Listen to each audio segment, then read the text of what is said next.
Alright guys, welcome back to day 2 of this 7-day video sprint. If you haven't subscribed to this channel yet, please consider doing so. Just click that big red button below and then you won't miss any of my content. So this video is going to be a little bit of a review or recap of my recent trip to MGM National Harbor. It was my first time there and this is a little bit overdue. Telemarketers. So this is a little bit overdue. I took this trip about 2 weeks ago, and I am actually going to put out a vlog for it at some point, but it requires a lot more editing, a little bit more work, and I still need to do the hand review for it, so in the interest of time, I just decided to put together this little recap instead. So for those of you who don't know, MGM National Harbor is a new MGM property that opened in December of 2016, just south of the DC area. It's a pretty big property. It's 125,000 square feet. It has 3,300 slot machines, 124 table games, and a 39 table poker room. I'm realizing now that this review isn't going to be much of an overall review of the property because I don't play slot machines, I don't play table games, I didn't go to any of the restaurants while I was there, and I pretty much didn't leave the poker room either. But let's keep going anyway. Traffic was not too bad because I went on the weekend, but it did get a little bit crowded as I got closer to the property. That's something to consider if you're going maybe, anytime near rush hour, at the end of the day on a work day, and maybe in the early afternoon on like a Saturday. But probably weekends will always be not as bad as the weekdays. Parking was a little bit of a headache though. I got there at about 4 p.m. on a Saturday, and this was kind of expected. I knew it would be crowded. It's still a very new property, but I wasn't expecting to have to drive around as much as I did. I spent about 15 minutes driving around different levels trying to find spots. The biggest problem was that they have these electronic sensors that are supposed to tell you when there's a car in this spot, and those were malfunctioning quite a bit. So a lot of times the level would say there's 200 spots available on this level, when in reality there were none or close to none. There are also specific spots for compact cars and specifically I think there were like electric charger spots. So if if either of those applies to you, you might have an easier time finding a spot. But after 15 minutes, I did find a spot. There was, there's always going to be spots at the upper levels. I don't think they're really ever going to be completely full, particularly now that we're a couple months out from the opening of the casino. Immediately upon walking in, I really liked the decor. It's, it's a new property, so it's kind of hard to judge it on this. Obviously, everything's brand spanking new. But personally, I really like the property. I think that it's upscale without being kind of tacky or gaudy, and it's a little bit more on the modern side than some of these like older Vegas casinos, which makes sense since those have been around a while. My first actual experience in the casino was getting an M Life card printed. Now, I'm already an M Life member. I was an M Life member before I got this card printed, so all I needed to do was have it reprinted. This meant that all I had to do was actually stand in line, probably 2 to 3 minutes, and then walk up to a machine, input my driver's license, and it printed right for me. And the process of actually printing the card took about 30 seconds. It was very fast. Now I think if I didn't have an M Life card already, I would have had to wait in line to speak with a real person. But I have to say the reprint process was great, given that there were like 15 people in front of me in line. It was very fast.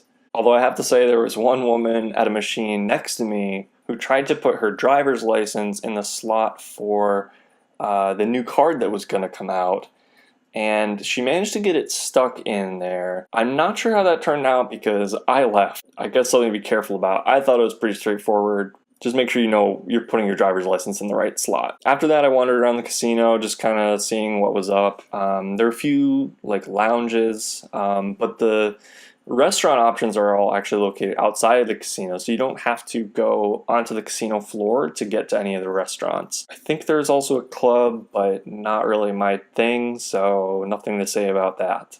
I know that's shocking to you. There's also a conservatory there. Apparently it's larger than the one in Bellagio in Las Vegas. I didn't really take a look at it closely. I just kind of glanced at it out from the casino floor. It's also separate from the casino, but it looked really nice. Probably a cool place to check out. I might go there when I take a trip there next. After walking around the casino for a little bit, I was definitely ready to get into a game. So I headed over to the poker room and every single table was full. It was a 39 table room, and they were all jam-packed. They're fairly close together, but probably not really as bad as some other rooms I've been in and maybe you've been in. But anytime you have 39 full tables running, it just seems really full, you know? On top of this, there was a gigantic list for every single game. We're talking 140 for 1-3, 80 for 2-5, 30 for 5-10, and about 10 people on the list for 10-25 no limit. So these are big lists. Bear in mind, even though there's that many people, there's a lot of tables running. So they run through the list pretty quickly, given just the sheer number of people that they had to kick off in front of me. One thing to bear in mind if you're gonna just drive in and get on the list during peak times is that they only allow call-ins for games 5-10 and above. So if you're planning to play 1-3 or 2-5 no limit, you're gonna have to show up and put your name on the list. So you can't call in. When you get there is when you get there. You know, if you don't want to wait for an hour and a half, one way to get around this would be to arrive not at peak time, which is what I did, and which meant that I had to wait for about an hour and a half before getting in the game. Now about the game itself, I got onto 1-3 first, so that's just where I sat and stayed. It's a 500 cap, and immediately this was apparent as a really good thing because I noticed that compared to other 1-3s I've played that are $300 caps, this one had a much higher average stack. And looking around the room, this seemed fairly consistent. Now, it's partially the area. It's partially just that the DC area has a lot more money in it. And even kind of like the lower grade recreational players who want to play 1-3 probably have more disposable income on average. But the average stack was probably $300 or $400 at my table. And everybody there was effectively a recreational player or maybe like something bordering on like a semi-decent to bad regular. Definitely not anything threatening. This wasn't a surprise at 1-3, but with so many tables running, I think even the like okay regulars are going to be spread out as well. I ended up table changing at one point later on the night, probably 9 or 10 p.m., and it was pretty much the same in terms of the table makeup and the average stack, so I'm hoping that that stays consistent for a while. I didn't end up playing a very long session. I think I left before midnight, but my experience with the dealing staff and the floor staff was all pretty positive. Nothing exceptional, like nothing really stood out to me, but also no big errors and overall just good service, so that's a good thing to note. I kind of was expecting this just from what I knew about the poker room manager, because I know that he was hosting a thread on 2+2 looking for feedback and ideas from the poker community on how to run this room, and it seemed like he took a lot of that to heart from the beginning, so seeing that kind of trickle down doesn't really surprise me, but of course still really exciting to see. The only other real experience with casino staff that I had was at the cage, and that was pretty much as to be expected. The cage was fairly slow, but got the job done. On top of this, there were some pretty decent high-hand promotions running while I was at MGM. Doesn't really make a big difference, doesn't really impact my decision-making that often on where I want to play.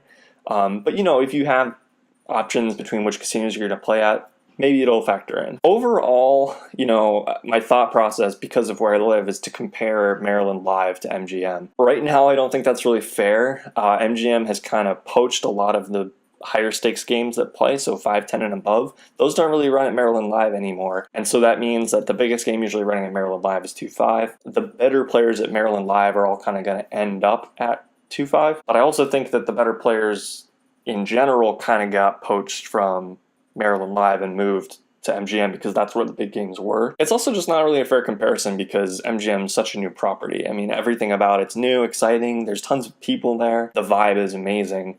And at Maryland Live, it's not a bad vibe, but it's different, you know. Maryland Live is also running a lot of promos right now, you know, to help compete with MGM as like the new player in the area.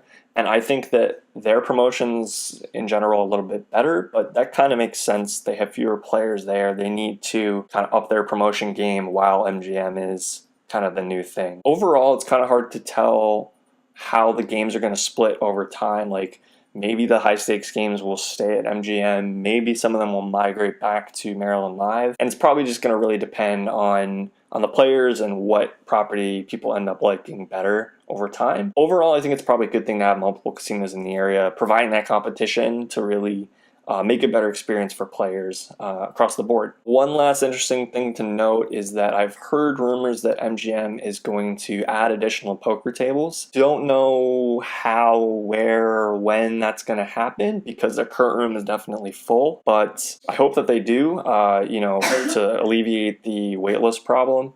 That would be really great. That's it for this review of MGM National Harbor. Thank you guys for watching, and I'll see you tomorrow in the next video.